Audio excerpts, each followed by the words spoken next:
That's right. You on, Chief? I'm here with you. All right. You guys ready? Yeah, we. Oh, okay. Good afternoon.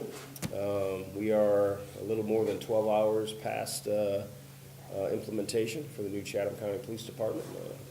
I'm here to give really a brief update on the events that went on last night, and then certainly here to answer any of your questions. Sheriff John Wiltshire is here with me as well, as both of our officers were out there handling calls for service in the unincorporated areas. So last evening, as I said, we went live about 12 o'clock. Myself, Assistant Chief Shoup, Chief Revenue, Assistant Chief Gavin, and Assistant Chief Thomas were there at dispatch to make sure that those transitions took place without any real interruption. Those things went as smooth as to be expected.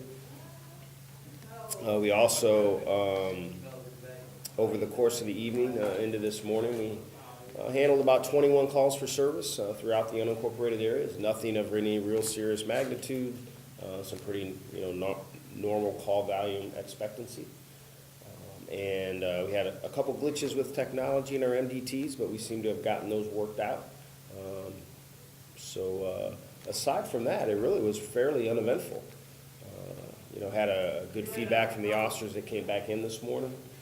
They enjoyed their experience out there. And the day shift went out. They're out there right now handling the calls for service as we speak. So, Sheriff, do you have any other The only other thing I was going to make a comment about the chief, we not only got our people scheduled to be there, but I have other people too that's working their normal jobs that will be in the unincorporated area. So if you got, say, 6 on Wilmington Island, then you're going to have at least 9 or 10 there, because I got people that's working their territories, serving their regular papers, and they're set up if they need help to call. So during the daytime, you're actually going to have more people than you are at nighttime out there. So we're working hand in hand with him. We want to make this thing work, and I think we will make it work. And it's, like I said yesterday, it's a great day in Chatham County that we got this done. So, we got to work together and be on the same sheet of music with each other. So Chief, this is the first day of Chatham Police Department, and that's a pretty interesting opportunity, I think. Yes, sir. Was it what you expected it to be? Sorry. Sorry. Yeah, to some extent. I mean, police work is police work, and this isn't certainly unfamiliar to any of us, certainly the sheriff and I. And as I said last evening, there's so much commitment and energy around making this successful that I didn't expect any big bumps or interruptions in the road. We had some technological glitches, and we got those handled. So, I mean, it really was what I expected it to be. We were prepared to handle whatever came our way. Fortunately, we had a pretty uneventful night, and I'd like to have more of those than not. But it was what it was.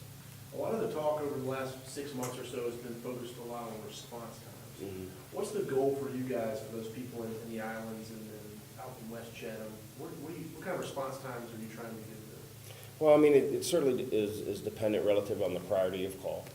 And response times are an interesting conversation to have. You got to understand, in Chatham County, we cover, there's 400 and something square miles in all of Chatham County. Now, obviously, the county spans that, and the unincorporated area spans that entire, geographic area. And you have to traverse, across the county to get to, the certain calls for service. So, we want to be as timely as we can. We want to make sure that we have beat integrity, meaning our officers are staying in their assigned beats, so when they're needed, they can respond as quickly as possible. And there's a whole lot of reasons why officers get encumbered and can't get there as quickly. They may be tied up on another arrest. They could be at a serious accident scene. They could be tied up in traffic. There could be all kinds of reasons why, certain response times are what they are. But at the end of the day, we want to meet our customers' expectations. And, we'll be able to understand our experience once we get up to full staffing. And we're able to go back and look at our response times based on the priorities of calls 1, 2, and 3, and how quickly we're able to get there. I guess the simple answer to your question is we want to get there as quick as we can. What that'll look like depends on our staffing, depends on a whole variety of factors, and those are the conversations we'll have with our community as we go on down the road. You have the unique challenge of starting this department, but also then the staffing and getting your numbers up. What's that been like for you, trying to manage both those very difficult tasks? Well, I mean, you know, you're getting pulled in a lot of different directions, but I got a great staff. It isn't just me. You know, I get FaceTime and I'm here on the camera, and that's, you know, part of being the chief. But I can assure you, there's a whole lot of other talented people that are putting Humpty Dumpty back together again.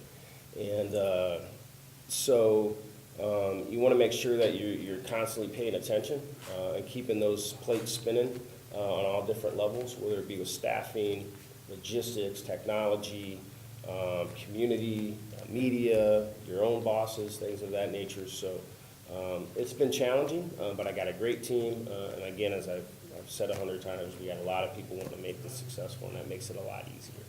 Chief, will you talk a little bit about the technological issues you were talking about earlier? Yeah, there's just some logging onto the MDTs. Which are? Mobile data terminals. Gotcha. So those are the computers that are in the squad cars. So there was a glitch with, now you're asking a non-technological person to give you that explanation, but there was a problem with logon. And so they had to, they thought they may have had a virus, but that was not the case. But they thought that on the front end, so they had to bring all the MDTs in, log off, log back on with the user, and make sure that they were connecting properly so that they could receive the calls for service in the field. Turn on. Yeah, essentially. I'm sure the public, for the most part, knows what's been going on. It's been a long process, but are you talking to your officers about getting out of their cars when they're not responding to calls, and just talking to people and introducing themselves and telling them who they are and why they're dressed differently than maybe the officers they've seen? Right, absolutely. I mean, at both roll calls, you know, certainly talked about getting out, being seen. We understand, I think, in a very simple way, what the community is expecting from us. You know, you talked about timeliness and response times, but also getting to know us, being visible, them being able to communicate with us. They understand that that's the expectation. Now, again, at 3 o'clock in the morning, how much of that are you going to be able to do other than maybe a convenience store that's open at 24 hours a day? But at those peak times, when those opportunities present themselves, those officers certainly know that that's what we expected them to do. What were most of the calls you guys responded to last night? There was a few suspicious people. There was a larceny. I think there was a shoplifting, a couple car accidents. Do you have a total? Yeah, there's 21 calls for service. Okay, from midnight to now? Not till now, Oh, until really? I ran it this morning at about 8:30 this morning, so, yeah. So Chief, how many total of your officers will be out on the streets on this first day? Right For now, your department, in the total day, how many of your officers? I'm gonna say probably 16, in the 24-hour period, not at one time. What was the first call? I don't know, it's kind of interesting, man. I think the first call, well, whatever a 68, what's a 68? You got me. Hold on a second. I got my handy dandy cheat sheet here, You got me. since I just moved here, so, hold on a second. Hey, we've all had one too. That's right. 68 was a drug violation. Can I get a copy of that? You know what that- Of these? That's a call sign, Yeah, yeah. they're just the call signs, yeah, I can get you a copy of it. Do you know where it was, like what area, and what time? It was in Ford's Point Circle, Gotcha. yeah, whatever that is. And what time? It was, 2312, yeah, 2312, and it came in until 106, so. cleared up at 106. Yeah. They may have had to hold the call or something, but we were out there till 106, so. Cool. Yeah. Just to clear something up, the body cameras, are your officers wearing those? They are not, we're not there yet. I mean, you know, body cameras is a big undertaking to certainly get the right product, number one, and it's not just as simple as sticking a camera on an officer and walking away. You got redaction, you got redaction software, you gotta have staff to be able to manage that, server and server space and things of that nature. So we're gonna get there. It's certainly in our plans, has been in our plans, we're just not there yet. Your deputies are wearing theirs? My deputies wearing body cams, yes, they wearing the latest ones they got, and the chief needs us to come to him with one of his officers will come in. They got, like 380-degree span with audio and visual on them. Were there any scenes last night where both sheriff's office and Chatham County Police were on scene at the same time and working together? I'm sure there was, I Yeah. couldn't tell you exactly which one, because they were paired up in the beat, so Oh, okay. I'm almost Yeah, certain of it. we paired up with him. He has, I think we have about 14, I think, the same as him on different occasions there and everything else. And like I said, again, during the daytime like now, it's gonna be more than that on the west side and the east, the islands, because my deputies are doing their normal job out there serving papers and warrants and everything, and they are mandated if they need help or our officers need help, go to them. We're gonna make the same work. People need to just understand it's gonna work. Me and the chief's gonna make it work. All right, everybody, Thank you. appreciate it. Thanks. Thank you. Have a great day.